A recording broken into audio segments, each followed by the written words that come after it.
ভাবতেও অবাক লাগে এই শহর কলকাতায়, কলকাতার আশপাশে বিভিন্ন শহরতলিতে এমনকি জেলা শহরগুলোতেও শুরু হয়ে গিয়েছে রমরমিয়ে বেআইনি নির্মাণের কারবার। প্রশ্ন করা যাবে না, প্রশ্ন করলে বলা হবে সব ঠিক আছে, কারণ শ্রী সাথী ভান্ডার চলছে তো সব ঠিক হ্যাঁ।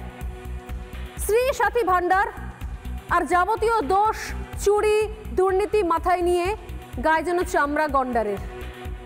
এই ভান্ডার গন্ডারের কি পার্থক্য সম্পর্ক আমি জানি না, কিন্তু প্রত্যেক ক্ষেত্রে একই প্রশ্ন করলে একই উত্তর পাওয়া যায়, সব ঠিক আছে।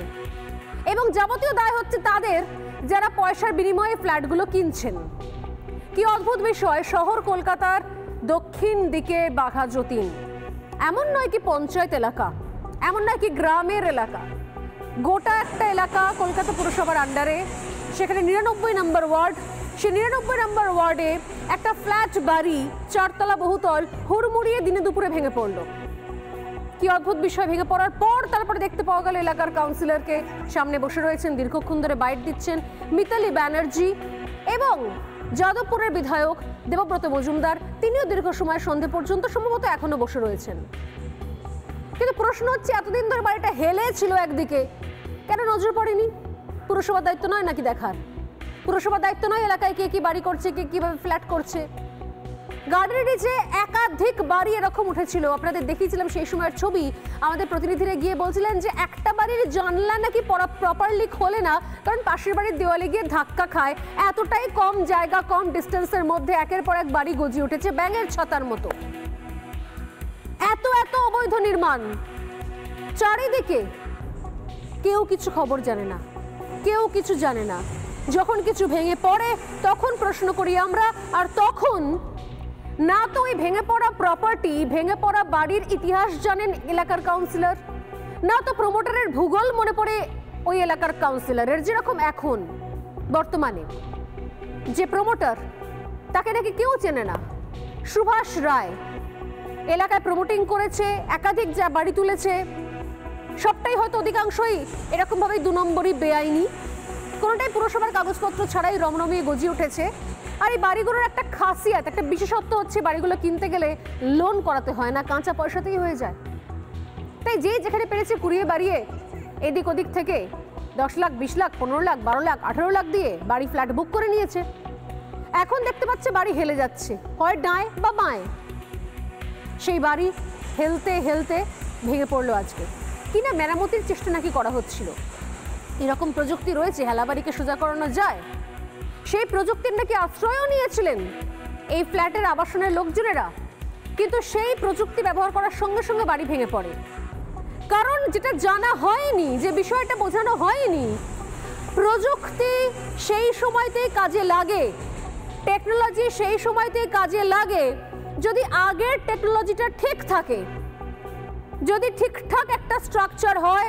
ঠিকঠাক স্ট্রাকচার কোনো না কোনো কারণে, ভৌগোলিক কোনো কারণে, জলস্তর নেমে যাওয়ার কোনো কারণে যদি একদিক বসে যায়, তাহলে সেই স্ট্রাকচারকে তুলে দাঁড় করানোর টেকনোলজি রয়েছে।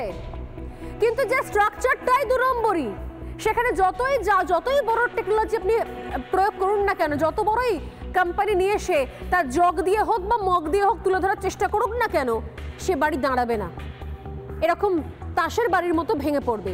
এটা বোঝানো হয়নি, কারণ পুরসভার দায় নয়, পুরসভার নাকি খবর পায় না। এলাকায় কোনো পুরনো বাড়ি ভাঙতে শুরু করলে, এলাকার কোনো পুরনো বাড়িতে হাত পড়লে, যদি এলাকার কোনো পুরনো বাড়ি কোনো প্রমোটিং এর জন্য দেওয়া হয়, তাতে একটা হাতুড়ি পড়লে, হাত পড়লে কাউন্সিলরের কানে খবর চলে আসে। কোথায় কোথায়, কোন কোন জায়গায়, কোন কোন পকেটে কি কি ভাগ বাটোয়ারা হবে, তার লম্বা লম্বা হিসেব নিকেশ হয়ে যায়। অথচ এক্ষেত্রে কেউই নাকি কিছু জানতে পারেননি। মিতালি ব্যানার্জি এলাকার যিনি কাউন্সিলর, তার বক্তব্য হচ্ছে, আমরা তো 2010-এ এসেছি, তার আগে এই বাড়িটা অনুমতি পেয়ে গিয়েছিল, আমরা কি করব।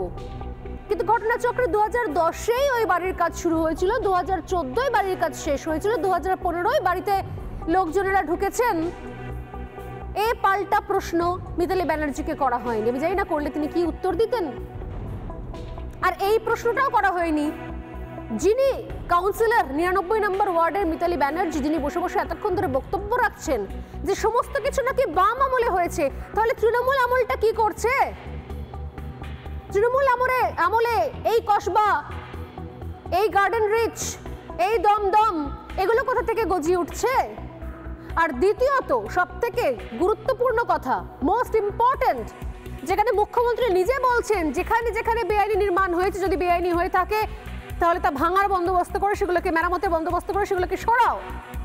তাহলে এতদিন পর্যন্ত এলাকায় বেআইনি নির্মাণ চলছিল, 5 বছর ধরে বাড়িটা হেলে রয়েছে, খবর পাননি মিতালি ব্যানার্জি? কে বাত?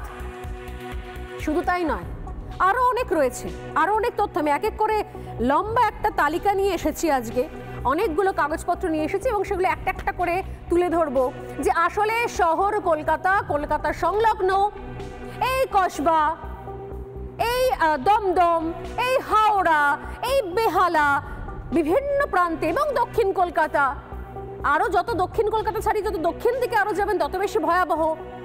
এই বাঘা যতীন, গড়িয়া, রানীকুঠি, বাঁশদ্রোণী, ছেড়ে দিন আরো ভেতর দিকে এগিয়ে যান, টালিগঞ্জ, আরো এগোতে থাকুন অন্যদিকে, গড়িয়া ছাড়িয়ে মালঞ্চ, নরেন্দ্রপুরের দিকে এগিয়ে যান। এক সে বারকার এক কারনামা রয়েছে, এক সে বারকার এক কারনামা। কিন্তু আফসোস, আমাদের পুরসভা কিছুই জানে না, নির্দিষ্ট ওয়ার্ডের কাউন্সিলররা কিছুই বোঝেন না। আর ববি হাকিম, ফিরহাদ হাকিম, মাননীয় মেয়র, তিনি বলেই দিয়েছেন যে এলাকার কোনো বেআইনি বাড়ির সঙ্গে নাকি কোনো কাউন্সিলরের কোনো সম্পর্ক থাকে না, কাউন্সিলরদের কাজই নয় প্রমোটারদের হ্যান্ডেল করা। ওয়াও, দারুণ ব্যাপার। আসছি, অনেকগুলো তথ্য সহকারে অনেকগুলো পয়েন্ট তুলে ধরবো, তবে তার আগে দেখাই যে আজ দুপুরবেলা যখন খবরটা পেলাম আমরা যে বাঘাযতীনে নিয়ে একটা বাড়ি এরকম ভেঙে পড়েছে হুড়মুড়িয়ে, সে এক্সক্লুসিভ ভিজুয়াল দেখে আমাদের চক্ষু চড়ক গাছ। তারপর আমাদের রিপোর্টাররা যখন সেখানে পৌঁছলেন তখন সেখানকার স্থানীয় লোকজনেরা কি বলছেন, ওই বাড়িতে বসবাস করতেন যারা, তারাই বা কি বলছেন, কত লাখ টাকা দিয়ে বাড়িটা, ফ্ল্যাটটা কিনেছিলেন, কিভাবে কিনেছিলেন, লোন করে না ক্যাশে, এবং এই মুহূর্তে কি অবস্থা, এর জন্য কারা দায়ী, কি পরিস্থিতি, সমস্ত একটা একটা করে বক্তব্য শোনাবো আমি। প্রথমে এই বক্তব্য শুনুন। আপনাদের ফ্ল্যাটটা কত লাখ টাকা দিয়ে কিনেছেন? 22 লাখ। পুরোটাই সঞ্চয়, আমাদের কোনো লোন নেই, কিছু নেই, পুরোটাই সঞ্চয় দিয়ে ক্যাশ। আমার বাবাও নেই। বাড়ি ভাঙছে কি করা যাবে, কিন্তু মানুষ তো আমার সেবা আছে। আমি ছুটে এসে দেখছি বাড়ি ভেঙে গেছে, আমার দাদা এখানে দাঁড়িয়ে আছে, ব্যাস এইটুকু। আর আবার প্রমোটারকে ফোন করছি, promoter phone switch off, promoter কোনো সামনে নেই। যে এত বড় অ্যাসুরেন্স দিয়েছিল যে আমাদের ফ্ল্যাট তৈরি করে দেবে, সোজা করে দেবে, সেখানে নেই। হতেই পারে একটা অ্যাক্সিডেন্ট দুর্ভাগ্যবশত মানুষের জীবনে হয়ে যায়, কিন্তু আজকের একটা মানুষের সাথে থাকা, পাশে থাকা, উনি যে একটা করবে, ঠিক আছে তোমাদেরটা করে দেবো, না হোক, আজকে সেটাই নেই। এই এখন রঙও করিয়েছি আমরা, আগের বছর রঙও করিয়েছি, নতুন সব কিছুই করিয়েছি আমরা। এখন হঠাৎ করে লিফটিংয়ের কাজ চলছিল, বলছিল এক সাইডের ঢালটা হেলে না, এক সাইডের ঢালটা বেশি ছিল, হয় না, জলটা একদিকে যাচ্ছে, আমাদের জল এক সাইডে নামছে, ওরকম ঢাল বেশি ছিল। ওই জন্য আপনার বলেছিল যে লিফটিং করিয়ে সোজা মানে ঢালটা সমান করাবার জন্য। জলা বুঝি ছিল না, জলা আমরা জানবো কি করে, জলা বুঝি রেজিস্ট্রি হচ্ছে, সব কিছুই তো হয়েছে, এই জলা জমি কি করে জান? জলা জমি এটা এখন শুনতে পাচ্ছি, মানে এখন বলে এই মানে এত কিছু হবার পর জানা যাচ্ছে জলা জমি বা কিছু, আমাদের জানা ছিল না, আমরা তো কিনে এসেছি। বক্তব্য শুনে বোঝা গেল নিশ্চয়ই। আমি এই মুহূর্তের ছবিটাও দেখাবো, কারণ এই মুহূর্তে সেখানে ভাঙাবাড়ির চত্বরে সেখানে সন্ধে নেমে গেছে এবং সেখানে পুরসভার টিমও ঢোকা শুরু করেছে। একের পর এক সেখানে পুরসভার লোকজনরা আসছে এবং সেই ভাঙা বাড়ির সামনে তারা এক এক করে জড়ো হচ্ছেন। সেই ভিজুয়ালটাও আমি একটু পরে দেখাবো। তবে তারপরের বক্তব্য শোনাই যে বাড়ির যিনি, এই জমির যিনি মালিক, অর্থাৎ এই ল্যান্ড ওনার, অর্থাৎ জমির মালিক যিনি ছিলেন এবং যার জমিতে এই বিশাল বাড়িটা ওঠে খুব অল্প জমির মধ্যে, তার কি বক্তব্য এই বাড়িটা ভেঙে পড়ার পর দেখুন। আমাদের ফ্ল্যাট ছিল গ্রাউন্ড ফ্লোর পুরো ফাঁকা করে দিতে বলেছিল, আমরা রেন্টেই ছিলাম। দিয়ে লিফটিং এর কাজ হচ্ছিল, লিফটিং এর কাজ যে হচ্ছে সেটা আমাদের প্রমোটার বলেই করছেন, কিন্তু আর এর বাইরে কি পারমিশন, কি এনওসি, সেগুলো আমাদের কিছুই বলা হয়নি, ওগুলো নেই। হ্যাঁ, ডিসেম্বরের 10 কি 12 কি 15 ওরকম, 14 ডিসেম্বর কেউ ছিলাম না। হ্যাঁ, আমরা তো সবাই যে যার বাড়িতে, আমরা অফিসে, হঠাৎ করেই খবর পাই এরকম হয়েছে। হ্যাঁ, 11 বা 13, একটু কনফিউজ কিনেছিলাম, মানে আমাদেরই ছিল, আমার মামা বাড়ি ছিল এটা।